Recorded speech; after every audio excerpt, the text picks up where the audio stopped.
For 8 days, one of the most powerful forces in the global precious metals market goes silent, and most American investors never even realize it happened. There are no emergency alerts, no dramatic warnings on financial television, no headlines suggesting something structural has shifted. And yet, beneath the surface of the global financial system, the balance of price discovery quietly changes.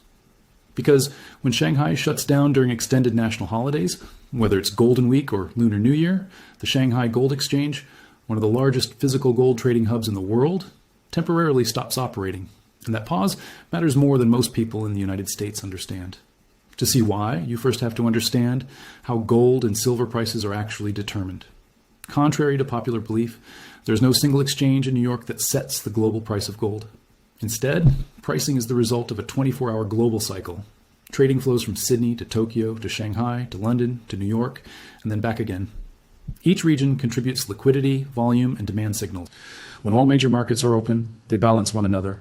Arbitrage desks exploit price differences between regions. Physical buyers respond to dips, sellers react to rallies. The system self-collects. But when Shanghai closes, one of the largest sources of physical demand steps away from the table. That changes the structure. In the United States, most gold trading happens in futures markets like COMEX. These are highly leveraged financial instruments. Traders control large amounts of gold exposure with relatively small amounts of capital. Most of these contracts never result in physical delivery. There are paper claims, bets on price direction. Shanghai is different. The Shanghai Gold Exchange emphasizes physical settlement. Bars change hands. Real metal moves. Premiums reflect tangible demand. When Chinese buyers accumulate gold, they're often taking possession, not just speculating. So when Shanghai shuts down, the physical anchor weakens. The paper side of the market becomes more dominant. That does not automatically mean manipulation, but it does mean the balance shifts. Liquidity is the oxygen of markets. When liquidity is deep, large orders do not dramatically move price. There are enough buyers and sellers to absorb activity. Spreads remain tight. Volatility stays controlled. But when liquidity thins, the same order can push price much farther. Stop losses get triggered more easily. Algorithms react faster. Volatility increases. During an extended Chinese market closure, Asian liquidity declines. Physical settlement pauses. Arbitrage channels narrow. And the Western futures markets carried greater influence in shaping price action. This creates what professionals recognize as a temporary imbalance. Think of the gold market as a tug-of-war between East and West. When both sides are pulling, movement is gradual and contested. But when one side briefly lets go of the rope, the other side does not need extraordinary force to move it. That is the 8-day window. Historically, periods of thin liquidity have produced some of the most dramatic price swings in precious metals. Flash crashes have occurred during low volume hours. Sudden spikes have emerged without clear news catalysts. In many cases, when full participation returns, prices partially reverse. That pattern suggests that liquidity conditions, not just fundamentals, were responsible for the move. Modern markets amplify this effect because they are dominated by algorithms. High-frequency trading systems scan order books, detect imbalances, and execute trades in milliseconds. They respond to momentum triggers, volatility thresholds, and technical levels. When liquidity is shallow, those systems can accelerate price movements quickly. A modest push through a widely watched support level can trigger a cascade of stop-loss orders. Those stops become market orders.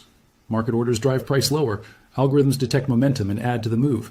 What began as a small imbalance becomes a sharp decline, and when Shanghai is closed, there may be fewer steady physical bids to absorb that pressure. Silver often reacts even more dramatically than gold during these windows. The silver market is smaller and more volatile. It has both monetary and industrial demand components. When liquidity thins, silver's percentage swings can exceed gold's by a wide margin. 5 to 10% moves in short time frames are not uncommon.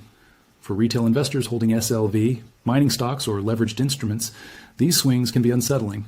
A sharp drop may appear to confirm a bearish macro narrative. A sudden rally may spark fear of missing out, but without understanding liquidity dynamics, it is easy to misinterpret what is happening. The US dollar adds another layer to this story. Gold often trades inversely to the dollar index. When gold weakens, the dollar can appear stronger. When gold spikes, concerns about inflation or currency stability can intensify. During thin liquidity windows, exaggerated moves in metals can temporarily reinforce or distort perceptions about the dollar's strength. That perception matters. Currency markets are driven by confidence as much as data. If gold is pressured lower during a Shanghai closure, it can subtly support the narrative of dollar resilience, even if broader structural forces suggest otherwise. But again, the key point is structure, not conspiracy. There have been documented cases of spoofing and short-term manipulation in precious metals markets. Major banks have paid fines. Traders have faced penalties. That is public record. Markets are not immune to strategic behavior, yet not every sharp move is evidence of wrongdoing. Sometimes it is simply leverage meeting thin liquidity. In futures markets, leverage is significant. Traders can control large notional positions with small margin deposits. When price moves against them, margin calls force liquidation. Forced liquidation accelerates trends. During a thin liquidity window, these cascades can unfold more violently. When Shanghai reopens, the market receives new information. Physical demand returns. Premiums in China become visible again. Arbitrage desks reconnect price differences between East and West. The reopening often serves as a test. If prices snap back quickly, it suggests the prior move was driven largely by liquidity distortion. If prices continue in the same direction despite renewed participation, the move may reflect broader macro forces.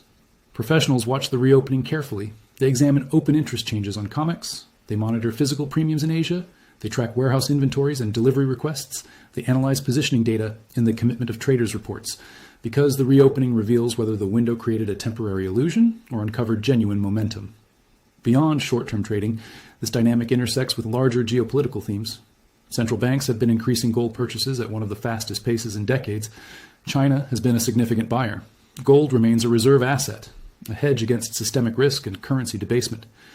As global debt levels rise and discussions around alternative trade settlement systems expand, physical gold accumulation carries strategic implications.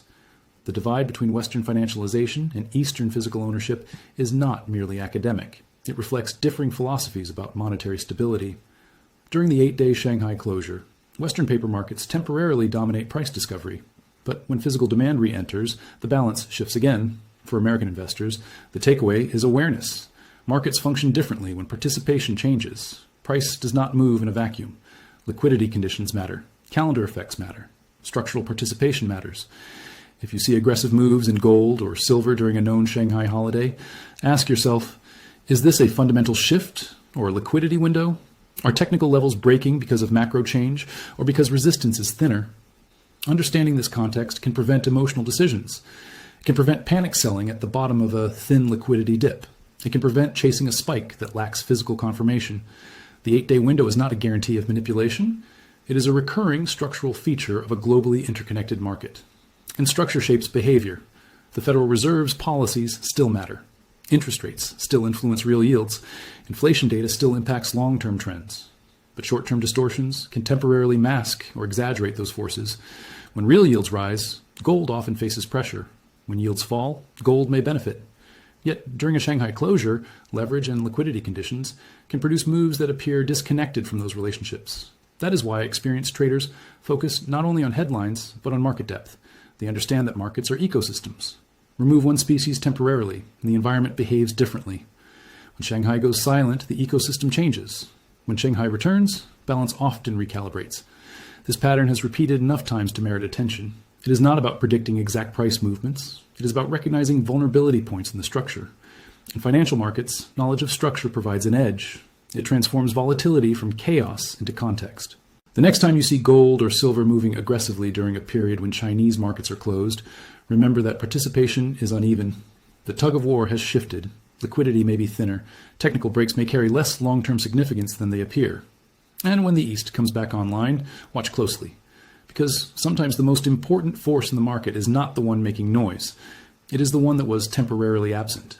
The 8-day window is not magic. It is not myth. It is mechanics.